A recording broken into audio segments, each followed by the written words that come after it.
vocês as coisas mais absurdas que aconteceram comigo no hospital. E coisas absurdas que eu vi acontecer também. Mas primeiro, curte esse vídeo. Vou esperar. Curtiu? Então, agora se inscreve no canal. Se inscreveu? Então agora vamos pro vídeo.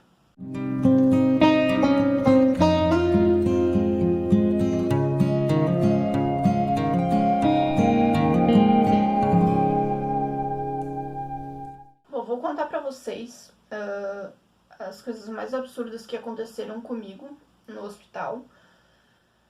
E a primeira delas é que... eu não sei se eu já contei isso aqui, se eu contei, eu vou contar de novo. A primeira delas é que eu tava na UTI geral com 11 anos de idade, eu tinha feito a minha cirurgia. E na época, a mãe não podia... enfim, o familiar não podia ficar com a criança na UTI. Nos anos 90, né? Nos anos 90, o hospital... eu acho que antes, até os anos 90, por aí, nos anos 2000, o negócio começou a mudar.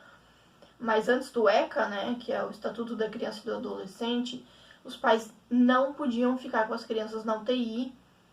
E era muito, assim, uma questão de que, assim, ó, a criança tá aqui pra se recuperar, ela não tá aqui pra se sentir bem. Eles não se preocupavam com o emocional, eles se preocupavam com o físico. O emocional trata depois. Então, eles não tinham muito esse cuidado, essas coisas. E eu me lembro quando, nessa minha cirurgia de 11 anos, a minha mãe não podia ficar comigo na UTI. E eu chorava muito, eu era muito chorona, muito chata. E eu lembro que eu chorei a noite toda que eu queria minha mãe. E eu nunca me esqueço que veio uma enfermeira, que ela... eu não sei o que ela tinha naquela seringa, era uma seringa desse tamanho, assim. E tinha um líquido preto, eu não sei o que que era. Ela falou assim, olha, se você não cala a boca, eu vou enfiar isso aqui em você e você vai tomar essa injeção pra ficar quieta. Daí eu falava assim, mas eu quero a minha mãe, eu quero a minha mãe, tô com saudade da minha mãe. Ela assim, não interessa se você quer sua mãe não vai vir, sua mãe não vai vir amanhã. Então, assim, eu tinha 11 anos, eu tava assustada, eu tava numa UTI geral que eu nunca tinha ficado. E foi um momento muito difícil, me marcou muito, fiquei com medo, chateada. Lembro disso até hoje. Essa mesma enfermeira, eu fiz a cirurgia e dói muito, né, essa parte aqui, quando você faz a cirurgia, e eu não conseguia levantar. E eu me lembro, nunca esqueço de que a enfermeira pegou, me sentou na cama, no leito, e ela tirou o meu apoio aqui, né, do travesseiro das costas e me fez ficar assim, ó, sem apoiar em nada. Eu tinha que ficar assim, ó, assim até o máximo que eu aguentava. E aquilo me doía tanto, eu me tremia toda, sabe? Foi terrível, porque ela não tinha necessidade de fazer isso. Se ela tivesse a necessidade de fazer isso, que ela ficasse ali do meu lado pra que se eu caísse, enfim, né? Mas anos 90, gente, anos 90 era uma loucura. Outra coisa que me impactou foi na minha última cirurgia, que eu tenho muito problema realmente dessa questão de dor nas costas. Enfim, nessa minha última cirurgia tinha cerrado o peito, e a gente, né, pelo menos eu e as meninas com que eu converso, que tem cardiopatia congênita e fizeram a cirurgia do peito, no tórax, a gente anda nos primeiros meses, a gente anda mais arcadinha, a gente tem medo de firmar o peito e tal, por causa da dor. E eu andava muito arcada, muito arcada. E eu me lembro que chegou uma enfermeira e ela fez assim, ó, fica direito. Gente, eu vi estrelas da dor que eu senti.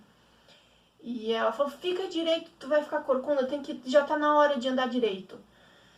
E, nossa, doeu demais.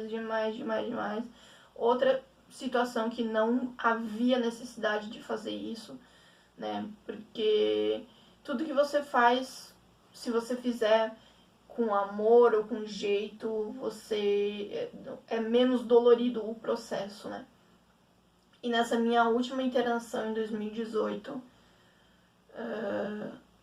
as enfermeiras me trataram muito mal, muito mal. E foi muito complicado, elas me dando banho, assim, e, tipo, falando dos outros pacientes, sabe? Como se fosse todo mundo um pedaço de carne que elas estavam cuidando. E eu lembro que tinha um senhorzinho do meu lado, e elas ficavam falando daquele senhor, assim, como se ele fosse um nada. E eu pensei, cara, ele é a família de alguém, ele é o mundo de alguém, e elas estão destratando ele, sabe? Então a gente vê muitos absurdos no hospital. No hospital. Conheço casos também de médicos que dormem enquanto os pacientes estão lá no pronto-socorro esperando. Né? Eu sei que os médicos da UTI também dormem. Claro que é um ser humano, precisa dormir, mas se acontecer algum caso, alguma coisa, ele tem que estar alerta, ele tem que ser acordado na hora, não pode ficar enrolando. E é isso. Tem gente que acha que internação é todas maravilhas, enfermagem, medicina por amor, mas a gente encontra muitos absurdos, muitos. E sem contar, né, gente, né, às vezes que eu ia pro pronto-socorro e os médicos olhavam pra minha cara e perguntavam, nossa, como você tá viva ainda, o que você tá fazendo aqui? E eu fico pensando, pô, cara, tu estudou, tu é médico, tu sabe o quanto a medicina evoluiu e tu me perguntar como eu estou aqui, você deveria saber a resposta. Então, né? Coisas que a gente vive, que a gente presencia e que a gente tem que engolir em seco e continuar vivendo.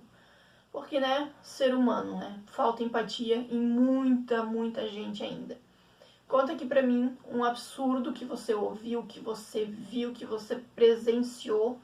Quero muito saber as experiências de vocês. E vamos conversando, me sigam lá no Instagram. Quem quiser conversar comigo pode me chamar em inbox, que a gente conversa. Eu tô tendo muitas mães que vêm falar comigo sobre o filho, sobre o diagnóstico. Perguntam a minha opinião, perguntam muito a minha opinião sobre casos. E só que assim, gente, eu não sou médica. Eu tô aqui para passar a minha experiência para vocês. E eu vou indicar até para vocês 2 perfis de cardiologistas maravilhosas que eu tenho certeza que podem dar um suporte para uma mãe, para um familiar desesperado, que é a doutora Letícia e a doutora Vanessa. A doutora Letícia é de Curitiba e ela é lá do Pequeno Príncipe, no Constantine, enfim, e a doutora Vanessa, que ela trabalha no INCOR e trabalha no Sírio-Libanês. Então eu vou deixar aqui embaixo na descrição o perfil das duas para vocês seguirem e para vocês talvez conversarem com elas, né, para elas darem uma orientação para vocês, tá bom? Então é isso.